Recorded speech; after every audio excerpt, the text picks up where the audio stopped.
Okay, hello, and welcome to the Adobe After Effects motion tracking tutorial. I will be running you through how to use motion tracking in After Effects, as I just said. We're going to start in Adobe Premiere Pro, and basically why we're doing this is because you guys are all very familiar with Adobe Premiere Pro, and this is going to make it easier for you to understand how After Effects works specifically. So you can open up After Effects without opening up a Premiere Pro, and you can export videos off of After Effects instead of exporting off of Premiere Pro. However, Premiere Pro and After Effects have a way to link together, so it makes it easier for people to work in Premiere Pro and then kind of do some things in After Effects, but not have to really know everything about After Effects. So I decided to start here. What we're going to do is we're just going to create a random video. There's going to be nothing on it, and I'm just going to drag it into our timeline. So what I want you to do is to pretend like this is a extremely edited video that you've been working on for a while. Everything's almost done. You just want to add a 5-second effect in After Effects to one clip. So I'm just going to use the razor tool, and I'm going to click on this clip, right click on it, and replace it with the After Effects composition. And what this is going to do is it's going to take that clip and put it into After Effects. And then if we change this clip in After Effects, it will change it back here in Premiere. So basically, when you're done with all of your editing in After Effects, you can just come back to Premiere Pro and then export it out, and it will have all of your effects saved. Very handy, and one of the really cool things. This is called Dynamic Link in After Effects and Premiere Pro. So as you can see, we have the After Effects thing right here. So we're going to click on that, wait for the dialog box to come up to tell us where we want to save it. And I'm going to call this space. And you'll see why in a second. Okay, so now that we have space right here, as you can see, here's that black video. It's 5 seconds long. Don't let the F confuse you. All that means is frames. So we have 10 frames, 20 frames, and about 30 frames is a second. So 1, 2, 3, and then it goes on for 5 seconds. So that's what this is. Now here's After Effects as a whole, and it's kind of scary. It's kind of intimidating, but I'm going to run you through what's similar about it to Premiere Pro. Obviously, there are going to be things we can't touch on. We can't touch on everything, but I'm going to try and show you the similarities. That way you can at least feel comfortable there. So right here we have the timeline. We have the playhead, and we obviously can see how long it is and whatnot. It's it's much more simplified than Premiere Pro. Over here we have the layers panel. Instead of having clips, After Effects uses layers, and so I'm going to X this out. That's what it's going to be focusing on is if you put a layer on top of another layer, it will be on top of it in the video instead of having clips on. Well, the same way as Premiere Pro putting clips on top of clips does that, except this is with layers. And so then we have the project panel. Here's the project panel. And if you remember, if we go back to Premiere Pro, when you drag a clip into the timeline, you get a sequence. They're called sequences in Premiere Pro. In After Effects, they're called compositions. And so that's what this is called. This is the composition with the black video in it. It's a motion track linked composition. So that's what this is. Here's the composition window. This is basically the same thing as the main screen that we see in Premiere Pro right here. It's basically the same thing, and so this is where you're going to be looking to see what your effect is. Off on the side, we have all the different effects that we can use and a whole bunch of other things that we're going to be getting into. And then we have a couple tools on the top that I will talk about. I'm not going to talk about all of them because some of them are for very specific type of effects, but I will get into some of them. So first, let's start by just putting an object into our composition and our timeline. So what you'll do is you're going to create a new layer. So you'll go to Layer. Sorry, I need to click off of this. Layer, New, and then go to, let's just say Solid. So we're going to create a new red square or a rectangle. We'll call this red square. Okay, just go like that, and here it is. So basically, I'm going to click on it and size it down, and here we have it. And what you're going to notice is that if we go to the beginning of the timeline, hit the spacebar, nothing changes, but this square is there throughout the whole timeline. If we go back to Premiere Pro, we will see that it has already changed here. So now you could export this, and this would be here, even though we technically didn't change anything in Premiere Pro. Because of the dynamic link, it has appeared here anyways. So that's one of the really cool things about After Effects. So let's go back to After Effects. And let's talk about some of the tools now that we have with After Effects. So, for example, we have the selection tool, which is very similar to a Premiere Pro selection tool. If you hit V, that's the keyboard shortcut, and that allows you to click and move around, stretch and drag and whatnot, and it's just very handy in general. The next is the hand tool, handy, which is H on the keyboard. Also, it's the space bar. If you just hold the space bar, you can click and drag around. And what this does is it allows you to move within the composition. So let's say we were working over here, and then we don't have a little scroll bar to move over, so we can hit H, or you can hold the space bar and move, and then let go of the space bar, or select a different tool and then get back to whatever it is you're doing. So that's what the hand tool is. And the zoom tool is what you would think it does. It's a little bit different than Premiere. If you click, you'll zoom in. If you drag and click, you'll zoom into a very specific spot.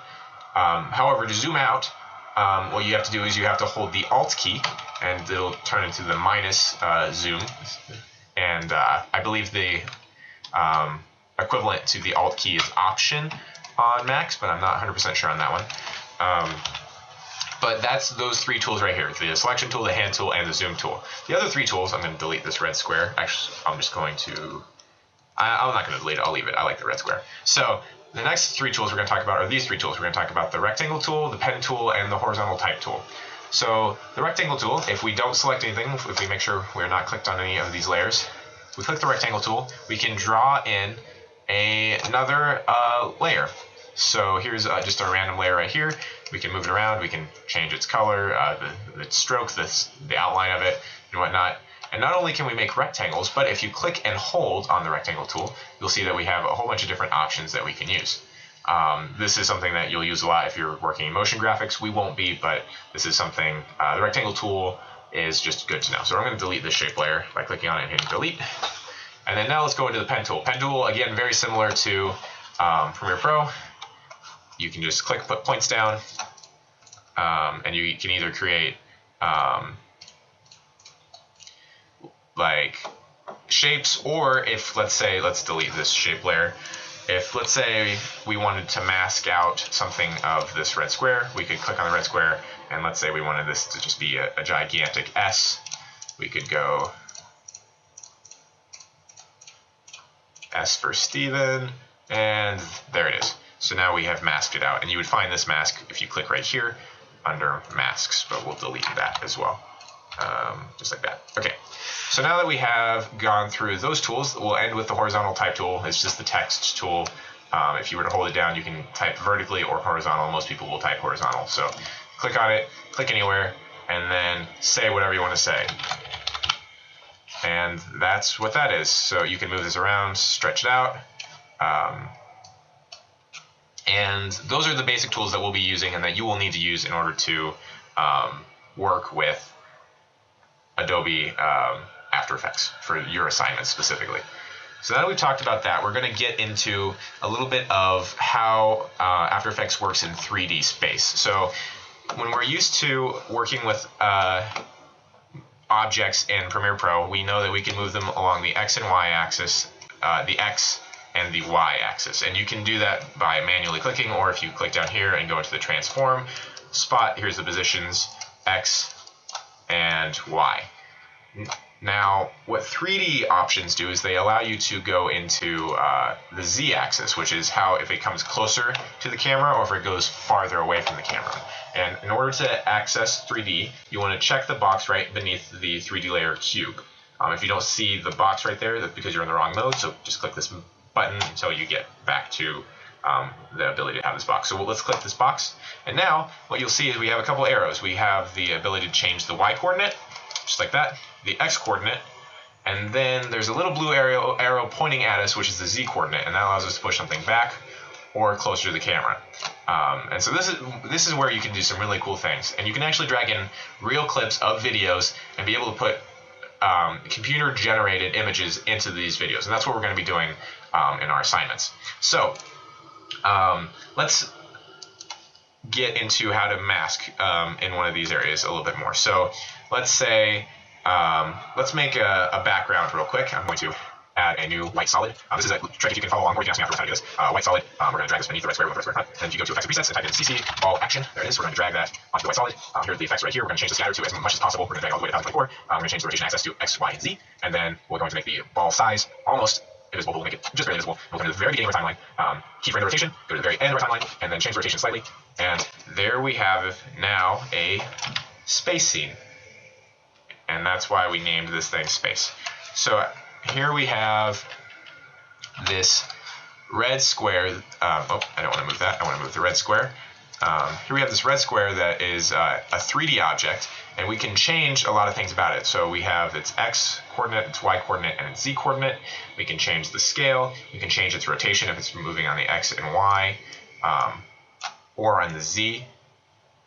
So a lot of stuff you can do with this. And so let's try and mask with this a little bit. So let's say we want it to slowly become appear.